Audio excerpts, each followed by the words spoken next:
Thanks for tuning in. Tonight we're going to go back to the Bronze Age of HO.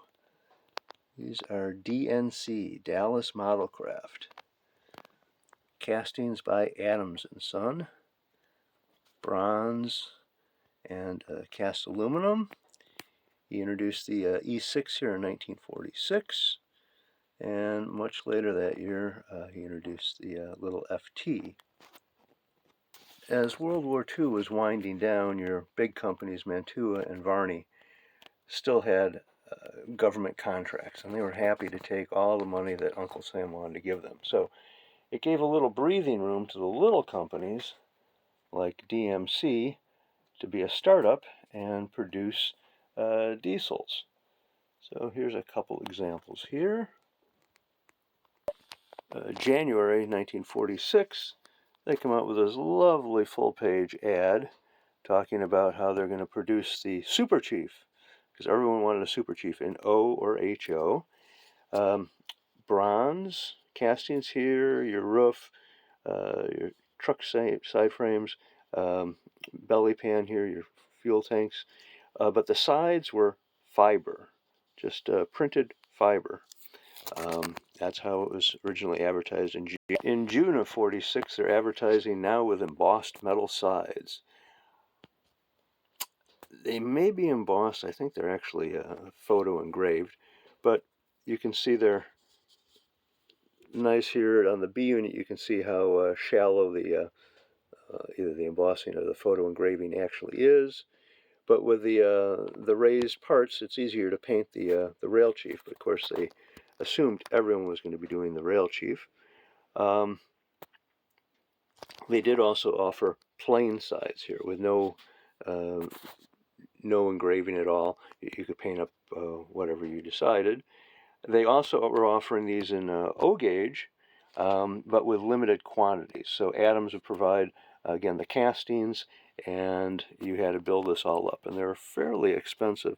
These ended up being about $39 for each being powered. By November, they're advertising the FT for their freight diesels, and they now have the passenger cars, which also have the etched metal sides, and they came plated. So the cars are here only $5.50 each. But again, the powering, the price on your engines are pretty expensive. The Super Chief is $53.50 for a kit, and your freight ones are around $39.50.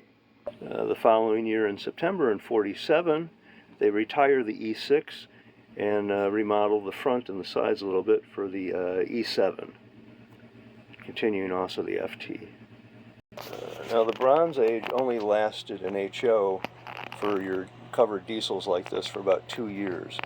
So in 46, you came out with a shovel-nosed E unit, and then later that year they came out with the FT, and then in 47 they came out here with your E7, again in glorious bronze. Here's some of the castings here.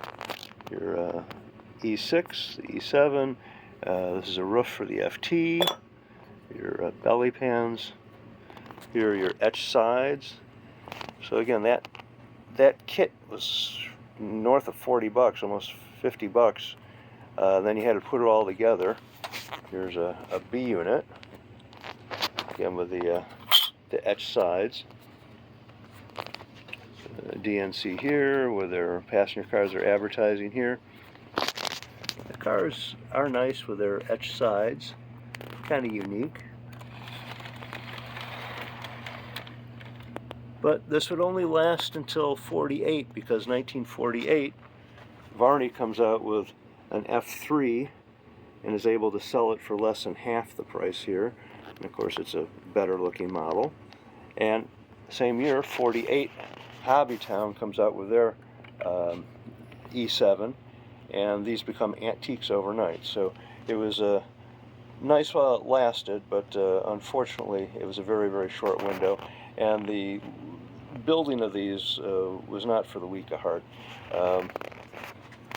As you can see, you have to start out with castings, soldering or screwing them together, and then put everything together and then paint it yourself. So Varney and Hobbytown really took over the market, and these went by the wayside. Here's another early example. This one just has plain sides, so no embossing there at all. Now again, they did offer these in O gauge, in the E units in O gauge. One day I hope to show you my DMC in O gauge with the embossed Super Chief sides. So we'll fire it up again, let them run. Thanks for watching.